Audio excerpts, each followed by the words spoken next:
علیکم ورحمۃ اللہ۔ الحمدللہ رب العالمین، والصلاۃ والسلام علی سید المرسلین وآلہ الطاہرین واہل بیتہ وصحبہ اجمعین۔ اعوذ باللہ من الشیطان الرجیم، بسم اللہ الرحمن الرحیم۔ قال اللہ تعالی فی فرقان الحمید، ان الدین عند اللہ الاسلام۔ اما بعد، بے شک اللہ کے نزدیک پسندیدہ اور احسن دین اسلام ہے۔ آج کی گفتگو پچھلی گفتگو کا تسلسل ہے۔ بنیادی طور پہ جو گفتگو جاری ہے اس کا مطمع نظر، اس کی علت، اس کی وجہ، اس کا مقصود وہ یہ ہے کہ دین کا مزاج غلو اور افراط و تفریط کو پسند نہیں کرتا۔ دین مزاجاً اعتدال پسند ہے۔ چاہے توحید کا مسئلہ ہو، چاہے رسالت کا مسئلہ ہو، آخرت کا مسئلہ ہو، دنیا کا مسئلہ ہو،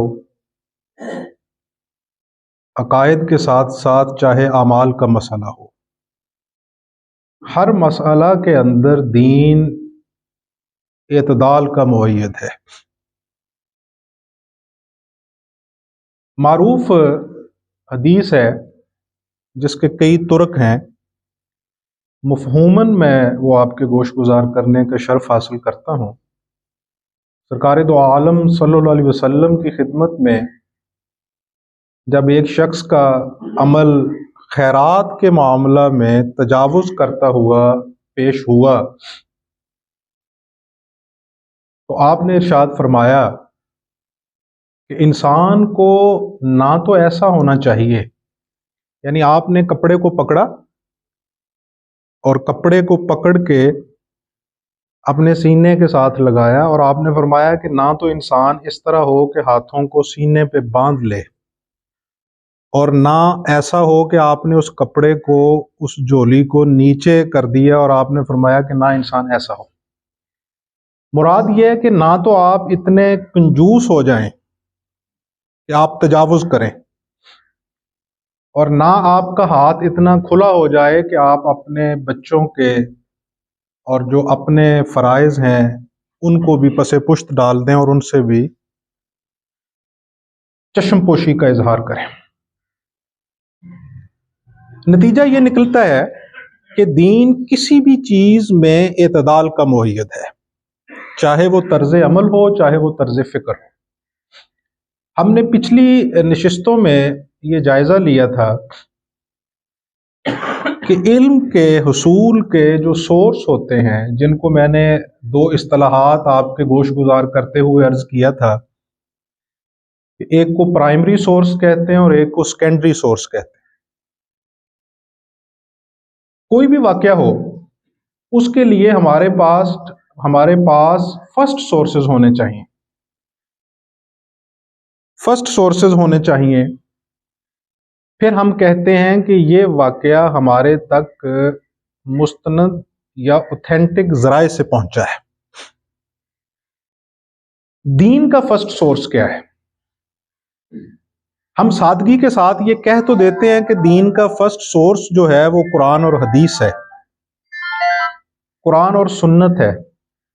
یہ ٹھیک ہے، لیکن قرآن و سنت سے استنباط جو ہے، قرآن و سنت سے جو استخراج ہے، قرآن و سنت سے جو استدلال ہے، ہر شخص اس کی صلاحیت سے مملو نہیں۔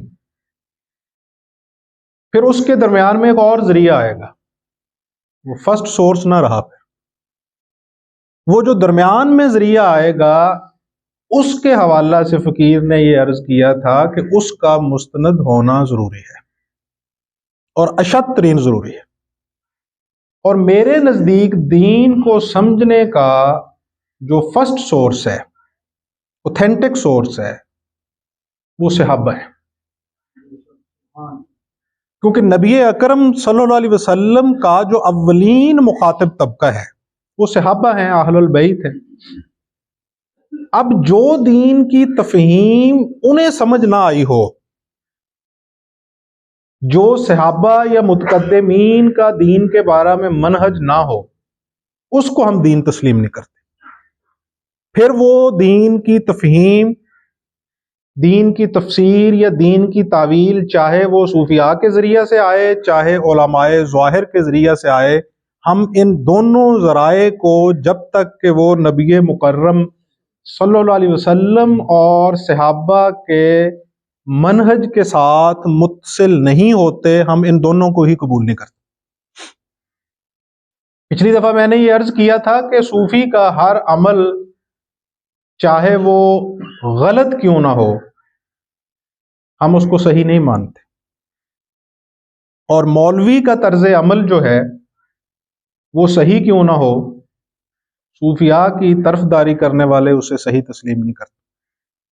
فقیر جس بات کا روادار ہے وہ یہ ہے کہ اگر طرز عمل یا طرز فکر صوفی کا غلط ہے تو وہ غلط ہے، مولوی کا صحیح ہے تو وہ صحیح ہے۔ اصل معاملہ جو ہے وہ اصول و مبادیات اور اتصال فی آثار منہج صحابہ اور ائمہ متقدمین کے ساتھ طے ہونا چاہیے۔ اور آپ اگر صحابہ کی سیرت کا مطالعہ کریں گے تو پھر ایک مسئلہ دونوں گروہوں کو درپیش آئے گا، خانقاہوں کو بھی اور مولویوں کو بھی، صوفیوں کو بھی اور فقیہوں، متکلموں اور علماء ظاہر کو۔ وہ یہ آئے گا کہ دونوں کی دکانداریاں جو ہیں اس میں سے کافی سارا مال جو ہے وہ اٹھانا پڑے گا۔ امام جعفر صادق نے فرمایا تھا کہ تم اپنے پیٹ کا مسئلہ پہلے حل کرو، بصورت دیگر تم پھر دین بیچو گے۔ اصل میں ہمارا مسئلہ جو ہے وہ چند چیزوں کے گرد گھومتا ہے۔ ایک تو ہم حق بات اس لیے بیان نہیں کر سکتے کہ مرید مبادہ ناراض ہو جائیں گے یا میرے مقتدی ناراض ہو جائیں گے، میرے سٹیٹس میں فرق پڑ جائے گا، میری کرسی جو ہے وہ ڈاواں ڈول ہو جائے گی۔ ایسا شخص حق نہیں بیان کر سکتا۔ دوسرا ہمارا مسئلہ وہ ہے جس کے متعلق قرآن کریم نے اشارہ فرمایا ہے کہ کسی گروہ کی مخالفت تمہیں اس کے اوپر الزام تراشی پہ آمادہ نہ کر دے۔ ہمارے تمام مسالک اس کے اندر مبتلا ہیں الا ماشاء اللہ، یعنی جس کے ساتھ ہماری مخالفت ہوتی ہے اس کا ہر صحیح بھی غلط ہے، اور جس کے ساتھ ہماری مطابقت ہوتی ہے اس کا ہر غلط بھی صحیح ہے۔ یہی چیز ہماری سیاست میں ہے، یہی چیز ہمارے مسالک میں ہے۔ ہم کسی بھی چیز کو انصاف کی نظر سے دیکھنے کے عادی نہیں ہیں۔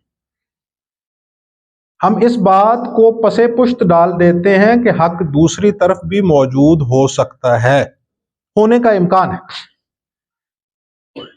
اعتدال کے اوپر گفتگو کرنے سے قبل اگر آپ تاریخ اسلام کے علماء اور فقہاء کی طرف نظر ڈالیں تو آپ کو یہ معلوم ہو جائے گا، بالوضاحت معلوم ہو جائے گا کہ ان کے ہاں اختلاف علمی تھا، مخالفت برائے مخالفت یا مخاصمت موجود نہیں تھی۔ اس کی چند مثالیں بھی میں آپ کے گوش گزار کر سکتا ہوں۔ آپ دیکھیے کہ امام مسلم جو ہیں وہ امام بخاری کے شاگرد ہیں۔ صحیح مسلم کا مقدمہ آپ پڑھیے اور امام بخاری کے اصول حدیث کا مطالعہ آپ کیجئے تو آپ کو اس میں فرق نظر آئے گا، اور اس فرق کی نشاندہی امام مسلم کی جمع کردہ روایات اور امام بخاری کی مرتب شدہ بخاری سے بھی بالکل واضح۔ ان کے پیمانوں میں فرق ہے لیکن وہ استاد شاگرد ہیں۔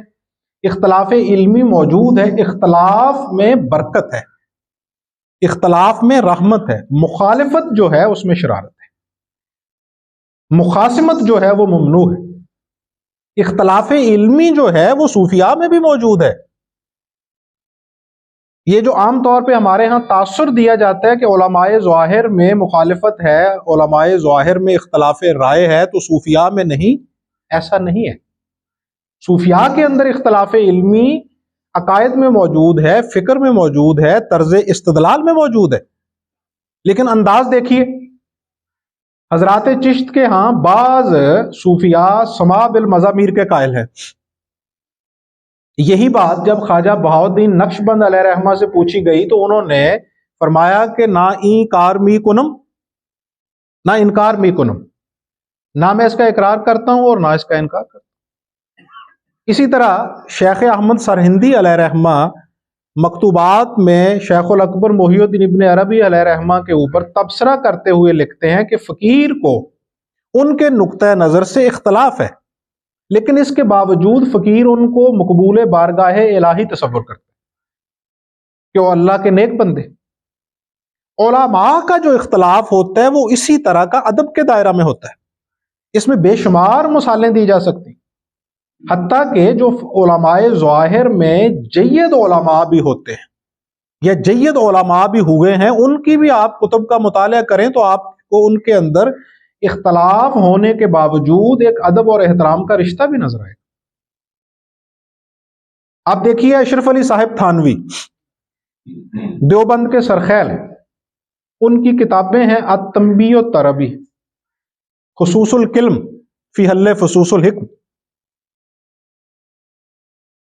ان کتابوں کے اندر شیخ الاکبر محی الدین ابن عربی علیہ رحمہ کی کتابوں اور عقائد کے اوپر انہوں نے تبصرہ کیا ہے، جرح کی ہے، اور ساتھ یہ بھی لکھا ہے کہ ان کے بعض مقامات ایسے تھے جن کے حوالہ سے فقیر کو ایک التباس اور انقباض کی کیفیت پیدا ہوتی تھی، لیکن فقیر پھر بھی ادب کو اور ادب کی حدود کو پیش نظر رکھتا تھا اور انتظار کرتا تھا کہ ہو سکتا ہے کہ حضرت کی مراد درست ہو، مجھے سمجھنے میں کوئی غلطی لگی۔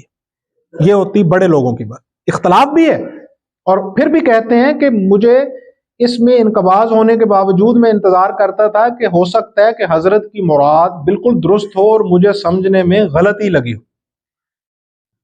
ثناء اللہ امرتسری اہل الحدیث مکتبہ فکر کے جید علماء میں ان کا شمار ہوتا ہے، ان کی تفسیر بھی ہے ثنائیہ، اسی طرح ان کا فتاویٰ بھی ہے۔ اب ان کا فتاویٰ دیکھیے تو اس کے اندر ایک سائل ان سے پوچھتا ہے کہ حضرت شیخ الاکبر محی الدین ابن عربی علیہ رحمہ کے بارے میں آپ کی کیا رائے ہے؟ ثناء اللہ امرتسری صاحب اہل الحدیث عالم وہ جواباً لکھتے ہیں کہ فقیر کے اندر، اپنے آپ کو وہ کہتے ہیں کہ فقیر کے اندر ان کے حوالہ سے ایک انقباض کی کیفیت تھی، ان کی بعض عبارات مجھے یا سمجھ نہیں آتی تھیں یا پھر مجھے معلوم ہوتا تھا کہ یہ شرعاً درست نہیں ہے، لیکن دوسری طرف میرے اساتذہ، میرے بڑے علماء، میں مثال کے طور پہ مفہوماً ایڈ کر دیتا ہوں کہ ان کی مراد ہے مولانا اسماعیل دہلوی، شاہ عبد العزیز محدث دہلوی، شاہ ولی اللہ محدث دہلوی وغیرہ وغیرہ۔ ان کی طرف جب میں نظر دوڑاتا تھا تو مجھے معلوم ہوتا تھا کہ ان کے اندر شیخ الاکبر محی الدین ابن عربی علیہ رحمہ کے حوالہ سے ایک ادب کی کیفیت موجود ہے، تو پھر میں سکوت اختیار کرتا تھا، پھر میں ٹھہرتا تھا۔ جلد بازی میں زبان سے جس طرح ہماری ایک عادت بن چکی ہے کہ ہمارا ہر شخص جو ہے وہ مجتہد فی الفقہ ہے اور مفتی اعظم ہے، فوراً زبان سے وہ فتویٰ صادر کرتا ہے، اور ہم لوگوں کا یہ مزاج بن چکا ہے کہ ہم کفر سے کم کا فتویٰ نہیں دیتے، شرک سے کم کا فتویٰ نہیں دیتے، یعنی ہمیں یہ تک معلوم نہیں ہوتا کہ شرک کا معنی کیا ہے، لیکن اس سے کم کا ہم فتویٰ دینے کے لیے تیار نہیں ہوتے۔ مولانا ثناء اللہ امرتسری کہتے ہیں کہ میں توقف کرتا تھا، بالآخر میرے اوپر ان کی عبارات جو تھیں وہ منکشف ہوئیں، میرے اوپر کھلی، اور پھر مجھے یہ سمجھ آئی کہ مجھے سمجھنے میں غلطی لگی تھی، شیخ کی وہ مراد نہیں تھی۔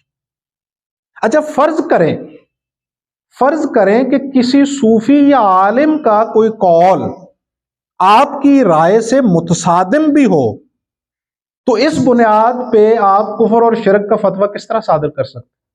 پہلے تعریف تو متعین کی جائے کہ کفر کی تعریف کیا ہے، شرک کی تعریف کیا ہے۔ یعنی اس لیے میں عرض ہمیشہ کرتا ہوں، نوجوان نسل کے سامنے بھی یہ میں ہمیشہ جملہ رکھتا ہوں کہ عرب کہتے ہیں الناس علی دین ملوک ہے، چھوٹے بڑوں کے دین پہ ہوتے۔ آپ کسی روایت سے تو جڑیے، یہ جو ہمارے ہاں ہم نے دین کا علم پکڑا دیا ہے خطیب کو، اور خطیب جو ہے وہ جس طرح کا دین ہمیں پہنچاتا ہے ہم اس سے لے لیتے ہیں، اور ہمارا جو خطیب ہے وہ عالم نہیں ہے، ہمارا خطیب جو ہے وہ محقق نہیں ہے، ہمارا جو خطیب ہے وہ اسکالر نہیں ہے، ہمارے سے مراد تمام مسالک۔ ہمارا خطیب وہ ہوتا ہے جس کو لطیفے زیادہ یاد ہوں، ہمارا خطیب وہ ہوتا ہے جس کو گالیاں زیادہ یاد ہوں اور مختلف انداز میں دینے کا بھرپور ملکہ رکھتا ہو، وہ ہمارا خطیب ہوتا ہے، اور ہم اس سے علم لیتے ہیں۔ عرب کہتے ہیں کہ ہانڈی سے وہی کچھ نکلتا ہے جو اس میں ہوتا ہے۔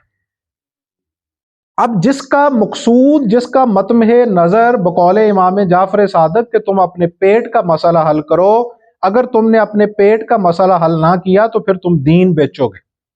دین فروشی جس کا مطمح نظر ہے، وہ پیر ہے یا وہ مولوی ہے، اس سے آپ کیا دین لے سکتے ہیں؟ وہ تو پھر بقول قرآن بعض پہ ایمان رکھے گا، بعض کا انکار کرے گا، جس طرح یہود و نصارہ کرتے۔ قرآن و حدیث کو ہم نے بھئی اس طرح نہیں لینا کہ ہم اپنی رائے کے مطابق اس کی تفسیر کریں۔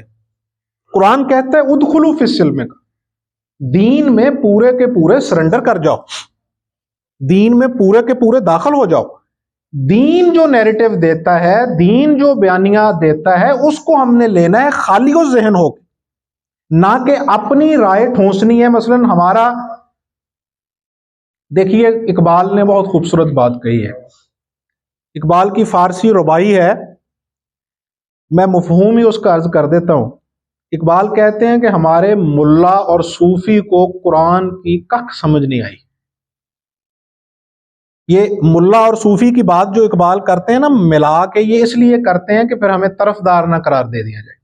یعنی اگر اقبال صرف ملا کی بات کریں تو اللہ ماشاء اللہ سارے صوفیاء بھی تو محقق نہیں ہیں، پیروں کا حال بھی آپ کے سامنے، مولویوں کا حال بھی سامنے۔ اور دوسرا، یہ جو ملا اور پیر کے درمیان میں لفظی تفاوت یا تفرق ہے، اس کو بھی سمجھ لے۔ بہت سارے علماء ظواہر ایسے ہوئے ہیں جنہوں نے تصوف پہ کتابیں لکھی۔ امام تقی الدین ابن تیمیہ اہل الحدیث مکتبہ فکر کے سرخیل ہیں اور امام ہیں، ان کے 12 رسائل ہیں تصوف۔ ان کا فتاوی ابن تیمیہ اٹھا کے دیکھیے، 12 رسائل فقر و تصوف پہ لکھے انہوں نے، وہ علماء ظواہر میں سے۔ ان کے شاگرد حافظ ابن القیم ہیں، انہوں نے تصوف کی کتابوں پہ شروحات لکھی۔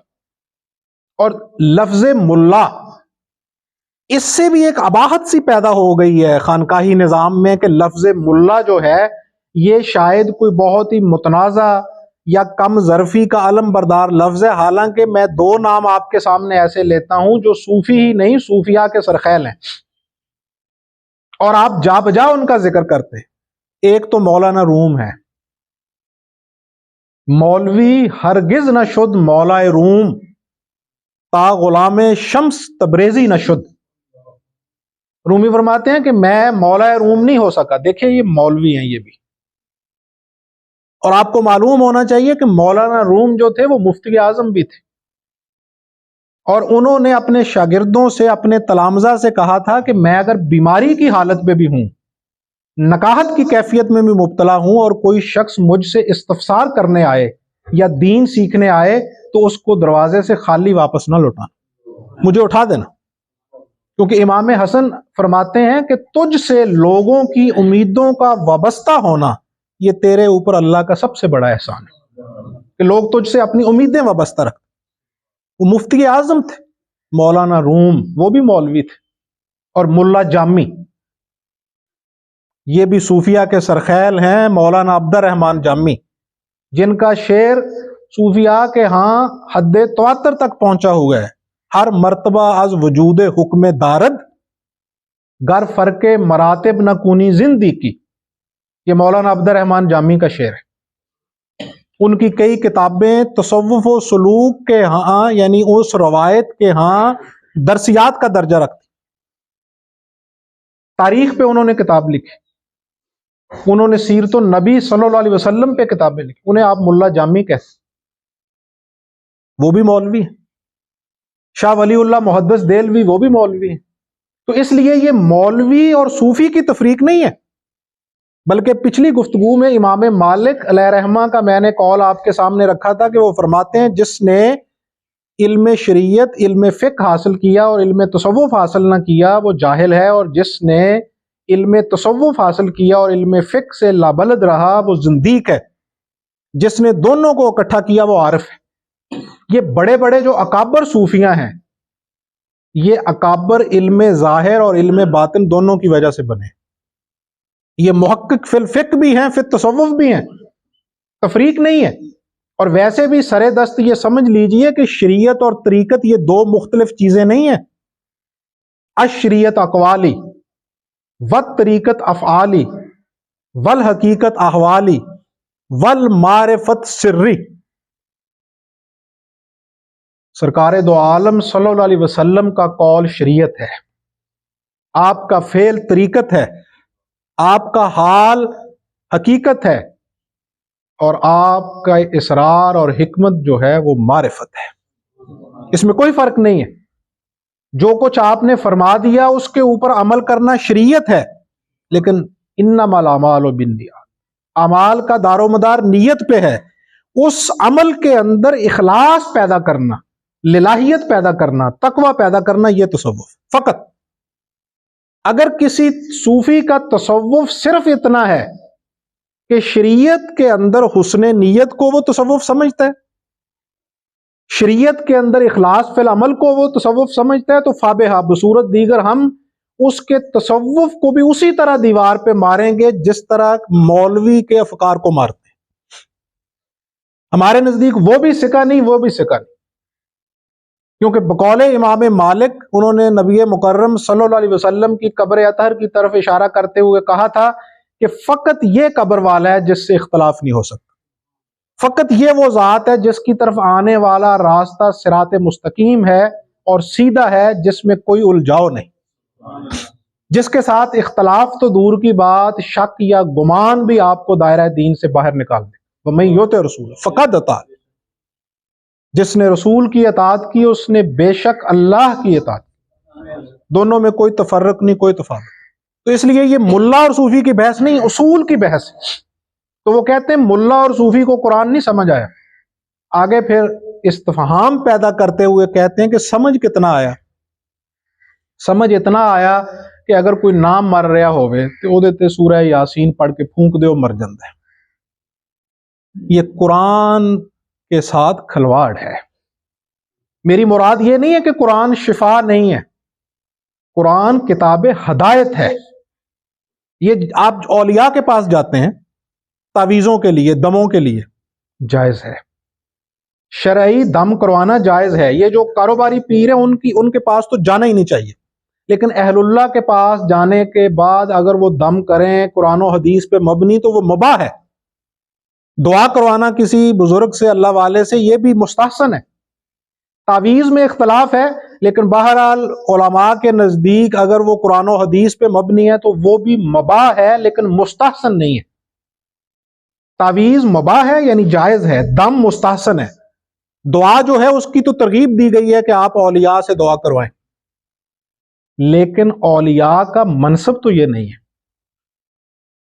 اولیاء کا جو اصل منصب ہے، میں ایک مثال دیتا ہوں، یہ روایت کتب سیر، حدیث، تاریخ، محدثین، مورخین کے ہاں جا بجا موجود ہے کہ نبی اکرم صلی اللہ علیہ وسلم جب تشریف لے جاتے کبھی مسجد نبوی سے باہر کی طرف تو کئی خواتین کھڑی ہوتی تھیں بازار میں مدینہ کے دودھ لے کے، اور آپ گزر رہے ہوتے مسجد نبوی کے دروازے پہ کھڑی ہوتی ہیں کہ یا رسول اللہ اس میں برکت کے لیے اپنی انگلی ڈبو دیں، دست اقدس اس کے اوپر رکھ دیں، تو آپ وہ رکھ دیتے، ان کی تشفی کے لیے آپ رکھ دیتے، آپ سے دم بھی کروانے لوگ آ جاتے تھے۔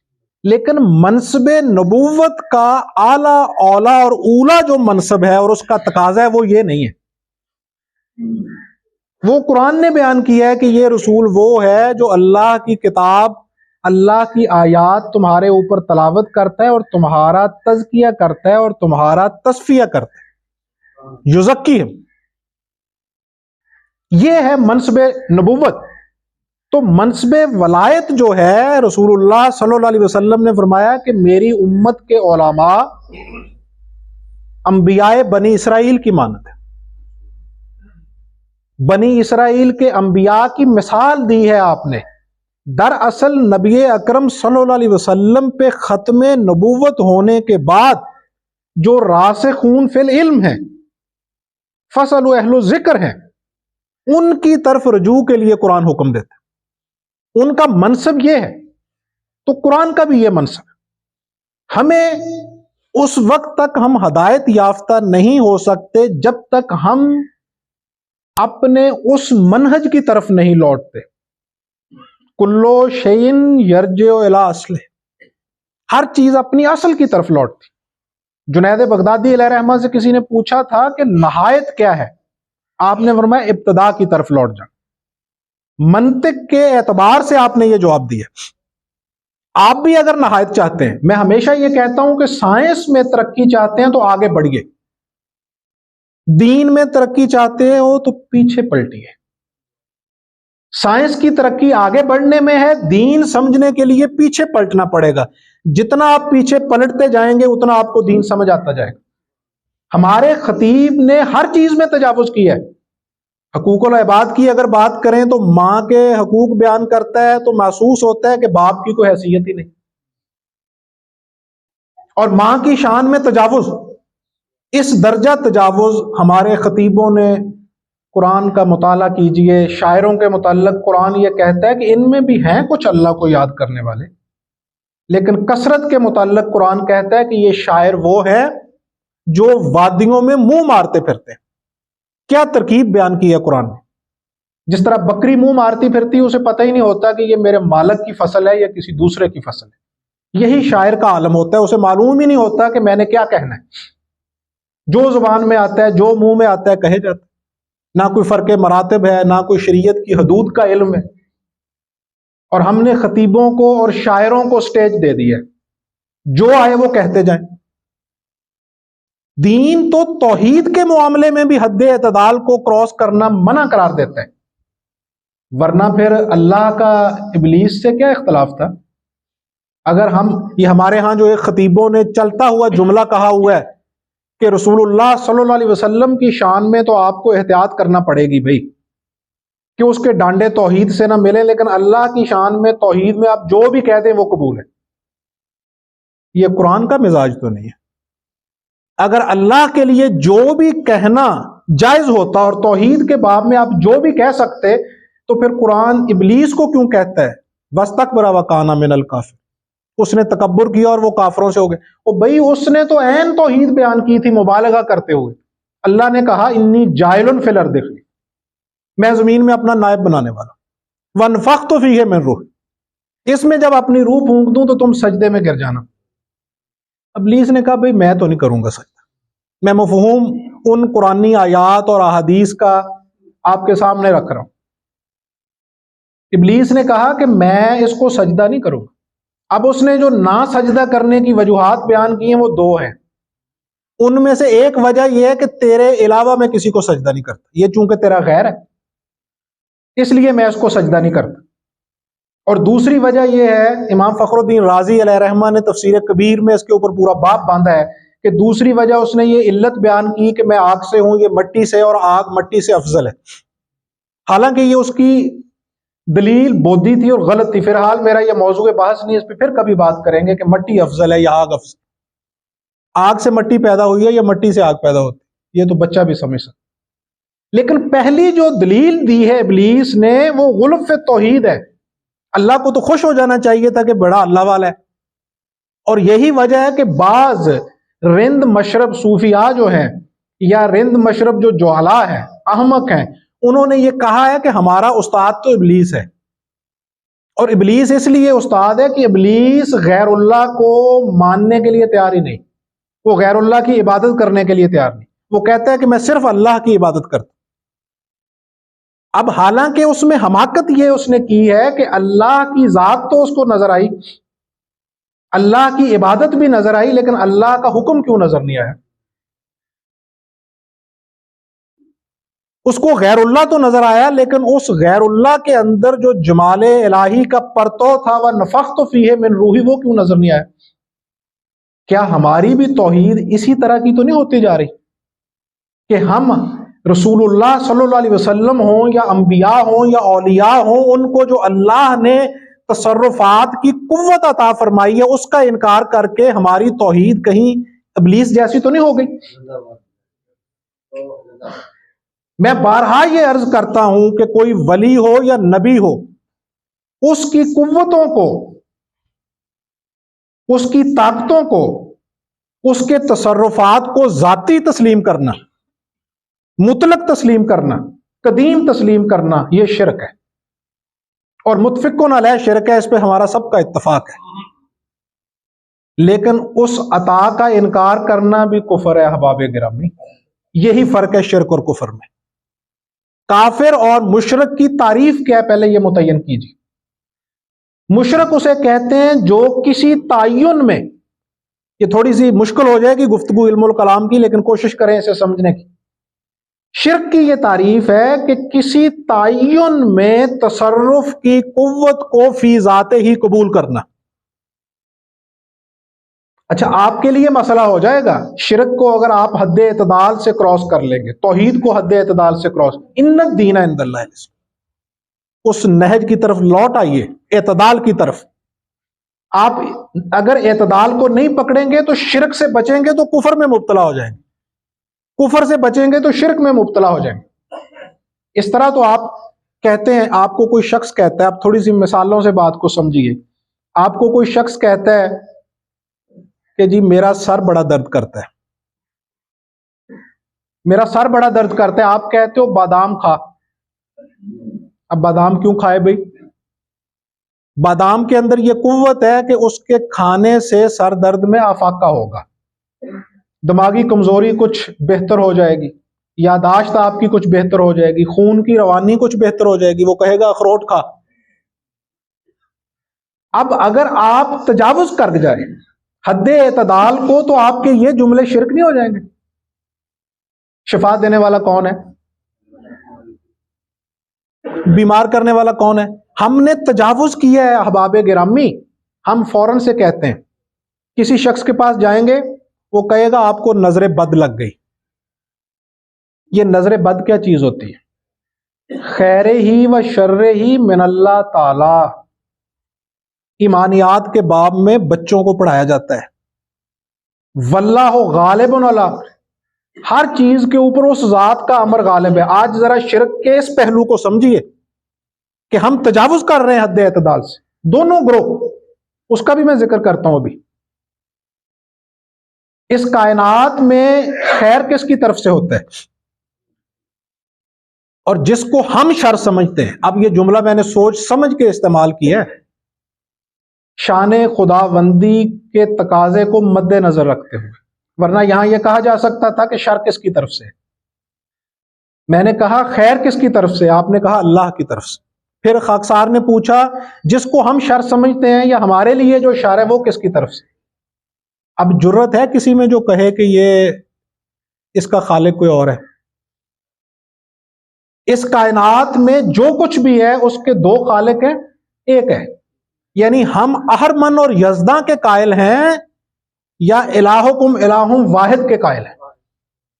ہم اہرمن اور یزداں کے قائل تو نہیں ہے کہ بدی کی قوت اور سے آئی ہے اور نیکی کی اور سے آئی ہے۔ ذرا یہ بتائیے کہ شیطان کو جو قوت دی ہوئی ہے، شیطان کو جو تصرفات دیے ہوئے ہیں، وہ کس نے دیے؟ ہم فوراً سے کہہ دیتے ہیں کہ شیطان نے گمراہ کر دیا۔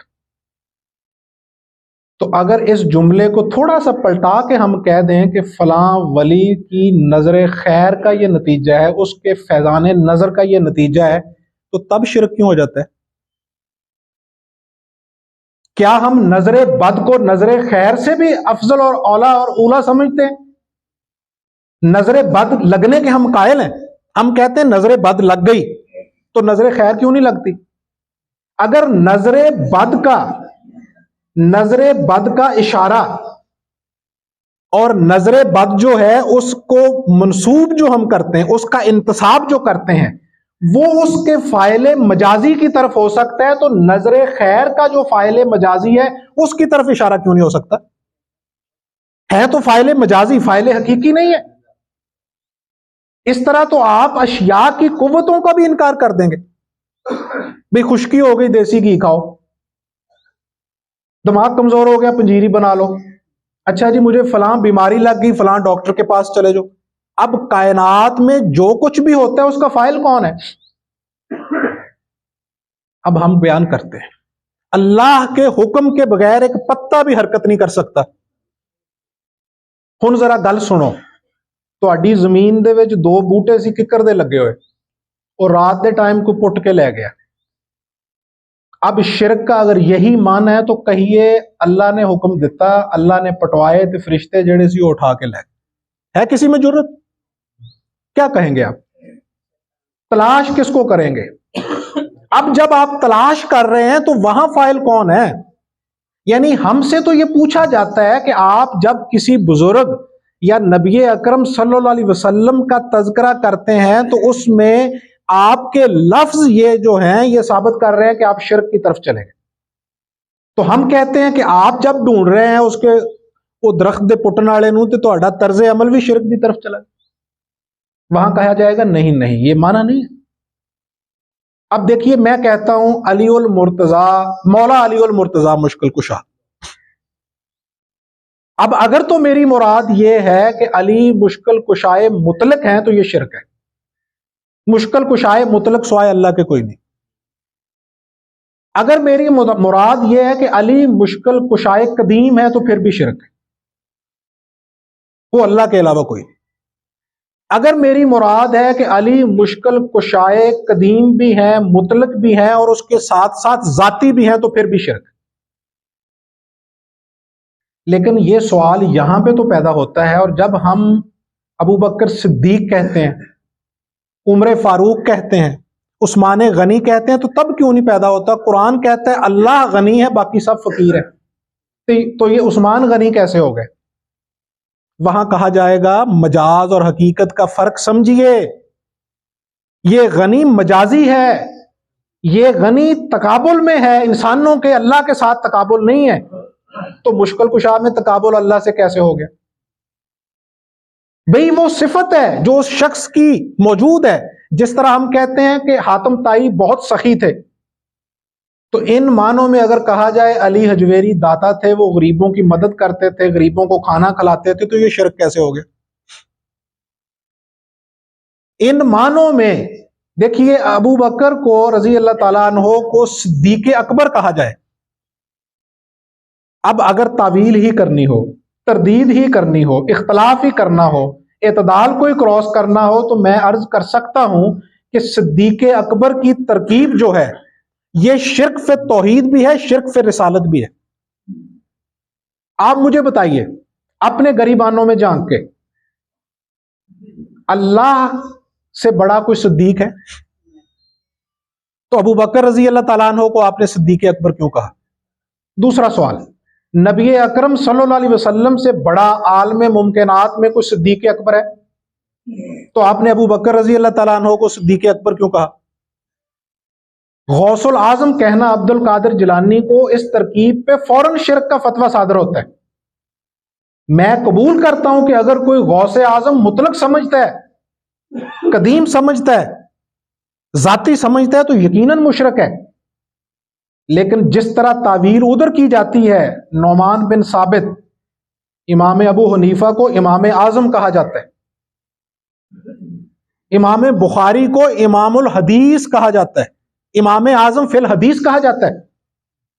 امام اعظم فی الحدیث تو صحابہ تھے، اس طرح اگر لفظوں میں الجھنا ہے، امام الاعظم فی الحدیث تو رسول اللہ صلی اللہ علیہ وسلم تھے، سیدہ عائشہ رضی اللہ تعالیٰ عنہا تھی، امام بخاری کس طرح ہو گئے؟ پھر امام اعظم فی الحدیث کہا جائے گا، تقابل صحابہ سے نہیں علماء سے ہے۔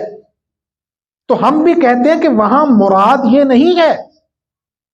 اگر کسی شخص میں جو قوت اللہ نے رکھی ہے، آپ کہتے ہیں فلاں شخص بہت بڑا عالم ہے، تو عالم کون ہے؟ علیم کس کی صفت ہے؟ علیم کس کا اسم ہے؟ اللہ کا۔ آپ کہتے ہیں کہ میں بصیر ہوں، میں سمیع ہوں، میں علیم ہوں، میں کلیم ہوں۔ سما، بصر، کلام یہ آپ میں صفات پائی جاتی ہیں نا، تو پھر یہ شرک نہ ہوا؟ بھئی یہ شرک نہیں ہے، اس لیے شرک نہیں ہے کہ یہاں حقیقت اور مجاز کا فرق ہے۔ اللہ سمیع بصیر علیم قدیر اپنے ذاتی منصب اور مشرب اور پیراڈائم میں ہے. اس کو کسی نے علیم نہیں بنایا, اس کو کسی نے قادر نہیں بنایا.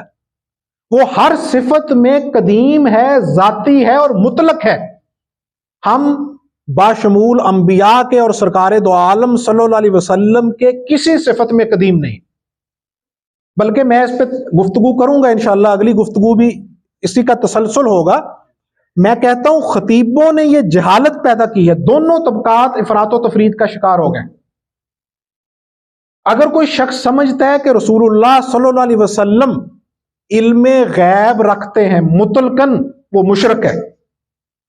اگر کوئی شخص سمجھتا ہے کہ رسول اللہ صلی اللہ علیہ وسلم علم الغیب ذاتی رکھتے ہیں, وہ مشرک ہے. اگر کوئی شخص یہ عقیدہ رکھتا ہے کہ آپ علم الغیب ذاتی رکھتے ہیں تو وہ مشرک ہے. لیکن ایک جملہ یہاں یہ بھی سماعت فرما لیجئے کہ اگر کوئی شخص سمجھتا ہے کہ آپ میری طرح بے علم ہیں تو وہ کافر ہے.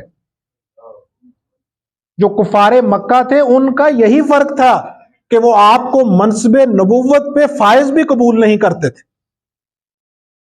انکار کس چیز کا تھا؟ کیا محمد ابن عبداللہ ہونے کا انکار کرتے تھے؟ وہ محمد ابن عبداللہ ہونا تو صلح حدیبیہ پہ بھی انہوں نے قبول کر لیا تھا. خالد ابن ولید اور ابو سفیان نے کس بات پہ ٹوکا تھا علی المرتضیٰ کرم اللہ وجہ الکریم؟ یہی تو کہا تھا کہ آپ نے لکھا ہے محمد رسول اللہ, ہمارا یہی تو اختلاف. اور رسول کسے کہتے ہیں؟ نبی کسے کہتے ہیں؟ نبی نبا سے مشتق ہے, اس کا روٹ آف ورڈ اور مادہ جو ہے وہ نبا ہے. اس کا معنی کیا ہوتا ہے؟ خبر دینے والا. اب میں بات مان لیتا ہوں یہ مسالک کی بحثیں لفظی الجھنے ہیں, صوفیہ اسی لیے ان میں نہیں الجھے. یہ بحثیں 3 جمع 2 5 ہوتے ہیں, یہ 2 جمع 3 5 ہوتے ہیں.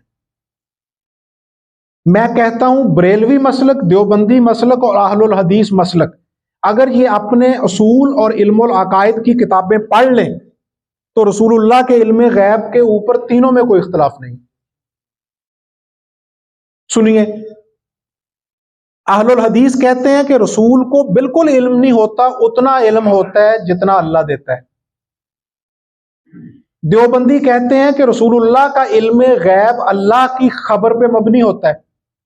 احمد رضا صاحب بریلوی کہتے ہیں کہ رسول اللہ صلی اللہ علیہ وسلم کا علم غیب اللہ کا عطا کردہ ہے. تینوں میں اختلاف کیا ہے؟ اب سوال یہ ہے کہ آپ کو اتنی خبر ہے جتنا آپ کو اللہ بتاتا ہے. اب اس پہ میرا سوال ہے معصومانہ کہ اللہ کتنا بتاتا ہے اس کی آپ کو خبر ہے؟ اللہ نے کتنا بتایا اس کا آپ کو اندازہ ہے؟ اللہ نے آپ کو کتنا عطا کیا اس کو آپ ماپ سکتے ہیں؟ اس کو آپ تول سکتے ہیں؟ آپ کے پاس اس کے لیے تکڑی موجود ہے؟ آپ صرف اس مقام پہ کھڑے ہو کے تول سکتے ہیں کہ اگر آپ کو خود منصب نبوت و رسالت عطا ہو جائے. اس کی کوئی جرت کرے گا؟ میں ایک مثال دیتا ہوں. درزی کے علم کو ماپنے کے لیے آپ کو خود درزی ہونا پڑے گا. جب تک آپ خود درزی نہیں ہوں گے تب تک آپ درزی کے فن کو مکمل طور پہ نہیں جان سکتے. اب آپ بتائیے آپ کے پاس کیا پیمانہ ہے کہ نبی اکرم صلی اللہ علیہ وسلم کو اللہ نے کتنا عطا کیا ہے؟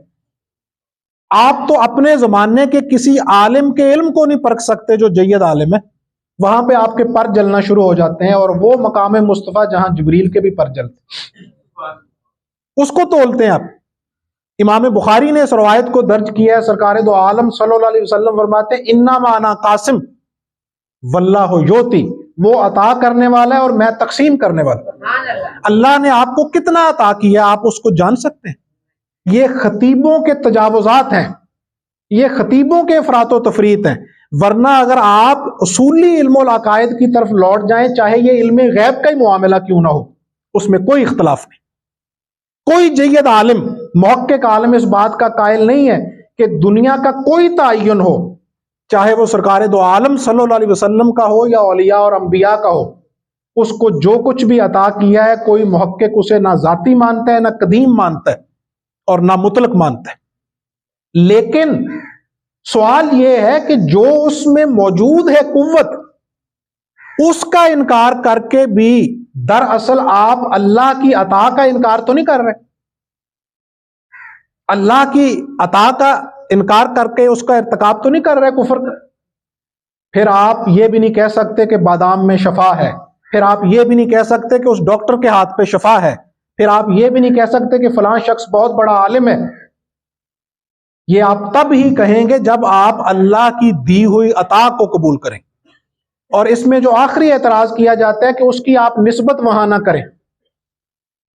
کسی ولی اللہ کی دعا سے اگر آپ کا کوئی کام ہو جاتا ہے، کسی ولی اللہ کی نظر سے آپ کی کیفیت تبدیل ہو جاتی ہے، کسی ولی اللہ کی نظر سے اگر اللہ آپ کو اولاد دے دیتا ہے، تو یہ عقیدہ تو شرک ہے کہ اس نے خود تصرف کرتے ہوئے دیا ہے. لیکن پھر اگر اس کی طرف یہ نسبت کرنا روا نہیں کہ آپ یہ نہیں کہہ سکتے کہ میرے مرشد کا کرم ہے بفضل ہی تعالی، یہ ان کی فیضان نظر ہے، تو حضرت پھر آپ یہ بھی نہیں کہہ سکتے کہ وہ جڑے ککر دے بوٹے ہیں وہ فلانا پٹ کے لے گیا. پھر آپ یہ بھی نہیں کہہ سکتے کہ فلاں کی نظر بد لگی. پھر آپ یہ بھی نہیں کہہ سکتے کہ یہ شیطان نے کروا دیا، کیونکہ اس کائنات کا صرف ایک خالق ہے، وہی متصرف فی الامور ہے، وہی قادر مطلق ہے. واللہ غالب علی، اسی کا امر ہر چیز کے اوپر غالب ہے. ہمارے لیے چیز وہ شر ہو، ہمارے لیے خیر ہو، اس ذات کے حکم کے بغیر ایک پتا حرکت نہیں کرتا. یہاں لوگ جنگلوں کے جنگل کاٹ کے لے جاتے، وہاں آپ کس کی طرف نسبت کرتے ہو؟ جس طرح وہاں اس شخص کی طرف نسبت کرتے ہوئے جب آپ سے استدلال کیا جائے، آپ کی نیت اور عقیدہ پوچھا جائے، تو آپ کہتے ہیں حضرت ہماری یہ مراد نہیں ہے، اللہ نے قوت دی ہے لیکن جو فاعل ہے وہ تو یہی ہے. تو بھئی اگر توحید میں اس درجہ آپ نے مبالغہ کرنا ہے تو پھر یہاں پہ فقیر علم الکلام کا ایک معصومانہ سوال چھوڑے جا رہا ہے اس گفتگو کے اختتام پہ کہ اس طرح تو پھر جو خنجر ہے وہ جب چلتا ہے تو آپ نے کبھی خنجر پہ مقدمہ درج کیا؟ اس ہاتھ پہ مقدمہ ہونا چاہیے جس کے ہاتھ سے وہ خنجر چلتا ہے. یا یہ ثابت کیا جائے کہ کائنات کے اندر ایک ذرہ بھی تصرف کر سکتا ہے اللہ کے حکم کے بغیر. اگر نہیں کر سکتا تو پھر فرق مراتب ہیں جن کے متعلق شریعت نے ایک اعتدال کا درس دیا ہے کہ آپ خیر اور شر کی جو اللہ نے شریعت نے نسبتیں بیان کی ہیں ان نسبتوں کو قبول کیجئے، ورنہ پھر آپ صحابہ کو بھی مشرک قرار دیں گے. صحابہ کیا کہتے تھے؟ یہ حدیث متفقن علیہ ہے، صحاح ستہ سے لے کے مستدرک حاکم اور مسند احمد بن حنبل تک یہ روایت مندرج کی ہے جا بجا محدثین نے کہ صحابہ بیٹھے ہوئے مسجد نبوی میں گفتگو کر رہے تھے، نبی اکرم صلی اللہ علیہ وسلم تشریف لائے اور آپ نے پوچھا کیا کر رہے ہو؟ صحابہ نے کہا یا رسول اللہ ہم اللہ کا شکر ادا کر رہے ہیں جس نے آپ کی برکت سے ہمارے اوپر فضل فرمایا اور ہمیں ہدایت سے نوازا. اب وہ نسبت کدھر دے رہے ہیں ہدایت کی؟ ہدایت دینے والا تو اللہ کی ذات ہے، لیکن کیا آپ ماں باپ جن کے متعلق قرآن کہتا ہے کہ ماں باپ کا تمہارے اوپر اس درجہ احسان ہے، احادیث بتاتی ہیں کہ اگر وہ حالت کفر میں بھی ہوں تو تم اف نہیں کہہ سکتے. حالت کفر، یہاں تو ہم نے توحید میں اتنا غلو کر لیا کہ آپ کے عقیدہ سے تھوڑا سا منحرف ہے اس کے ساتھ سلام لینا گوارا نہیں کرتے، اس کا احسان ماننا گوارا نہیں کرتے. عمار ابن یاسر، ان کی ماں اور باپ دونوں گالیاں بھی دیتے تھے، تانے بھی دیتے تھے اور مارتے بھی تھے. وہ آ کے کہتے یا رسول اللہ وہ مارتے بھی ہیں، تانے بھی دیتے ہیں، گالیاں بھی. آپ نے فرمایا ان کا احسان ہے تمہارے اوپر، اس احسان کا یہ پروٹوکول ہے کہ گالی کا جواب گالی میں نہیں دو گے. وہ کافر بھی ہیں. حضرت ابو بکر رضی اللہ تعالیٰ عنہ کے والد قحافہ، وہ حالت کفر میں تھے، ضعیف تھے. رسول اللہ صلی اللہ علیہ وسلم فرماتے تھے ابو بکر انہیں اف نہیں کہنا، یہ ان کا پروٹوکول ہے. توحید میں غلب میں تو ہم یہ کہہ سکتے ہیں کہ میرے باپ آپ کی کیا حیثیت ہے، مجھے تو اللہ نے پیدا کیا ہے. پیدا کرنے والا اللہ ہے، لیکن جس سبب کے ذریعے سے پیدا کیا اس کے پروٹوکول کا شریعت حکم دیتی ہے کہ ماں باپ حالت کفر میں بھی ہوں تو تم اف نہیں کہہ سکتے. تو جس شخص سے آپ کو ہدایت پہنچے، جس شخص کی فیضان نظر سے آپ کو تفہیم دین کی سمجھ آئے، اس کا شکر ادا کرنا یہ عین توحید ہے اور اللہ اور رسول کا حکم. اللہ توفیقات میں اضافہ فرمائے. وما علینا الا البلاغ.